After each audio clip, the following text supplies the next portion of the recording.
nosotros les vamos a presentar trastornos termodinámicos, enfermedades tromboembólicas y shock. Yo soy Valeria. Yo soy Eric. Yo soy Pepe y somos el equipo de Los Grupes. Las enfermedades cardiovasculares son la causa más importante de mortalidad en la sociedad occidental. Estas enfermedades afectan al corazón, que es el órgano encargado de difundir la sangre y todos sus componentes a través de los vasos sanguíneos, que los podríamos ver como una red inmensa de conductos que recorren todo el organismo, con la finalidad de llevar la sangre a todos lados. Este líquido tiene la capacidad y la peculiaridad de transportar todo tipo de nutrientes, tales como el oxígeno, algunas sustancias de desecho, proteínas y una inmensa extensión de células de defensa. Podemos encontrar varios trastornos que afectan este mecanismo, como las hemorragias, que es la salida excesiva de sangre de alguna arteria, vena o capilar. También podemos encontrar coágulos, que son obstrucciones que impiden el paso de sangre de un lugar a otro. Los edemas, que son acumulaciones de líquido que pueden generar hinchazón o inflamación. También podemos encontrar derrames. El más conocido sería el derrame cerebral, que es la salida de líquido cefalorraquídeo, que es una acumulación de líquido por fuera del encéfalo. Los edemas son acumulaciones de líquido intersticial, que es el líquido que está por fuera de las células. Este es causado por un aumento en la presión hidrostática de los vasos sanguíneos. Este líquido puede contener muchas proteínas, que sería un exudado, o pocas proteínas, que sería un trasudado. Los podemos clasificar de acuerdo a su temperatura y a su extensión. De acuerdo a su temperatura solamente pueden ser calientes o pueden ser fríos. De acuerdo a su extensión podemos encontrar 8 tipos. El primero sería el edema cardiogénico. Este se da principalmente por una acumulación de líquido por debajo del corazón. El edema conocido como ascistitis, que ocurre en la cavidad peritoneal o abdominal, es una acumulación de líquido por encima del estómago. También podemos encontrar los edemas conocidos como pulmonares, que es obvio, como su nombre lo dice, es un cúmulo de líquido en pulmones.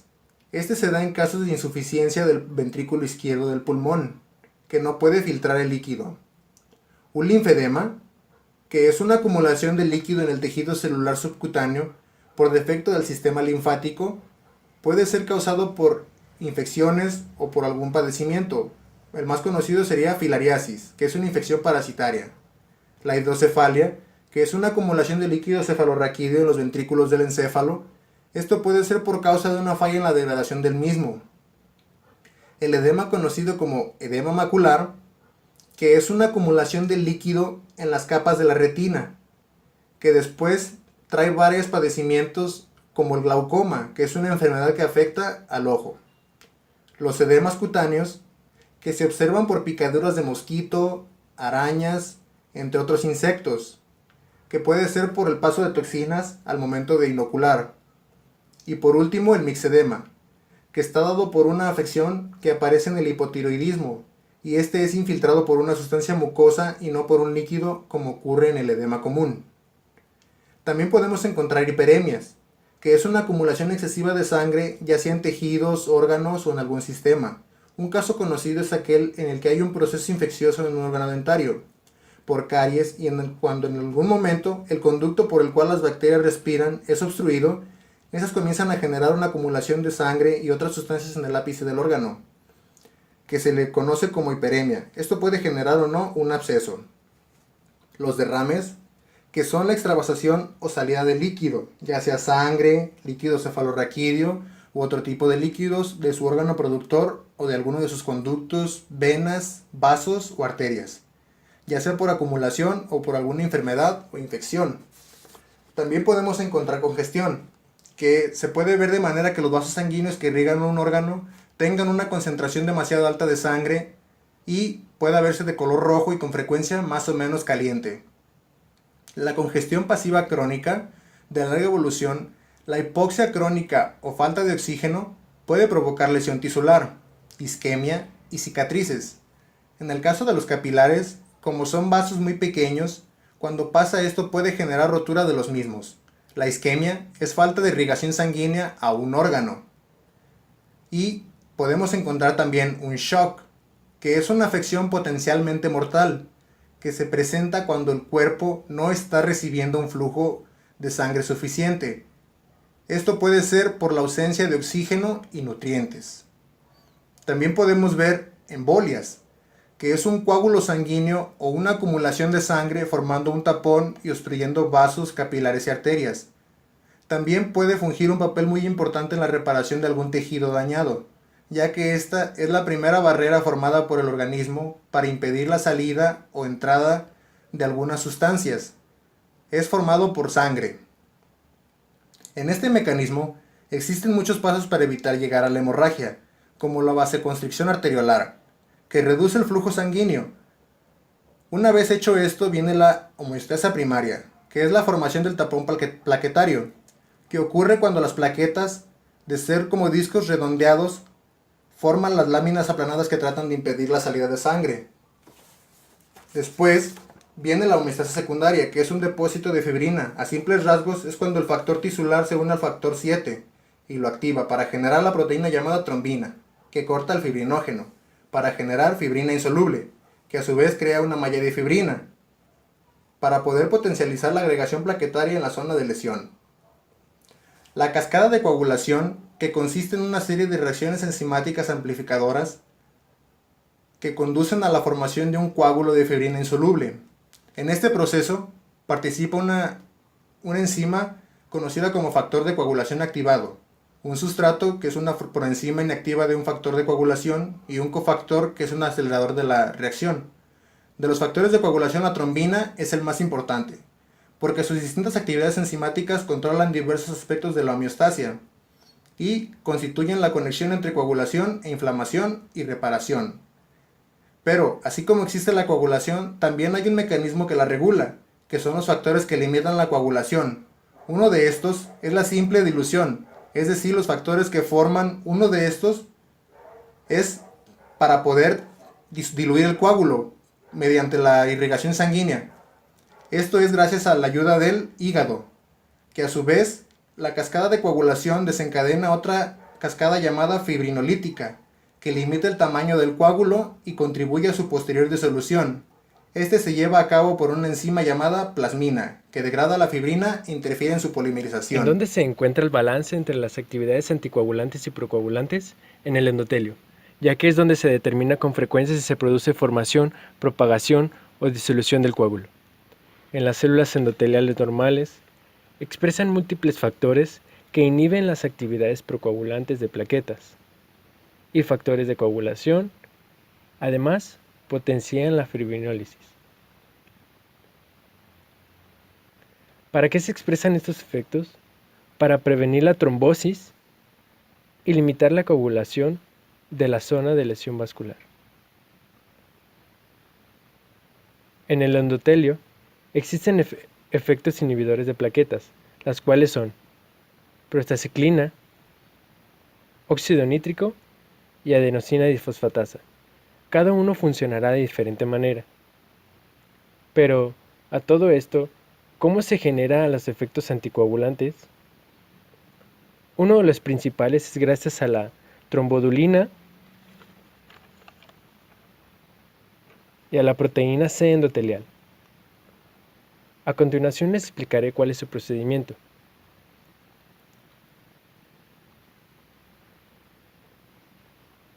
La trombina se une a la trombodulina. Esta activará la proteína C, que la convertirá en la proteína C activa, la cual es la que se va a encargar de los factores de coagulación 5A y 8A. Otro factor es gracias a las moléculas similares a la heparina, ya que la antitrombina 3 se unirá a esta e inactivará a la trombina y a los factores 9A, 10A, 11A y 12A. Todo esto ocurre todo el tiempo de manera normal. Pero, ¿qué ocurriría si existiera alguna alteración? Un efecto sería la trombosis. La trombosis es una de las plagas del mundo moderno, ya que es una de las formas más graves y frecuentes de enfermedades cardiovasculares. Las anomalías principales que provocan la trombosis son lesión endotelial, éstasis o flujo sanguíneo turbulento y la hipercoagulabilidad de la sangre. Llevarán a cabo a la trombosis. Empezaré explicando lesión endotelial. Una lesión endotelial es producida por distintas causas. Por ejemplo, una lesión física, agentes infecciosos. Otra más común y la más conocida sería el flujo sanguíneo anómalo. Mediadores de la inflamación. Y por último, las toxinas absorbidas del humo del tabaco. Las alteraciones del flujo sanguíneo. La éstasis es un contribuyente principal en el desarrollo de trombos venosos, es decir, la circulación lenta en la sangre, especialmente en las piernas.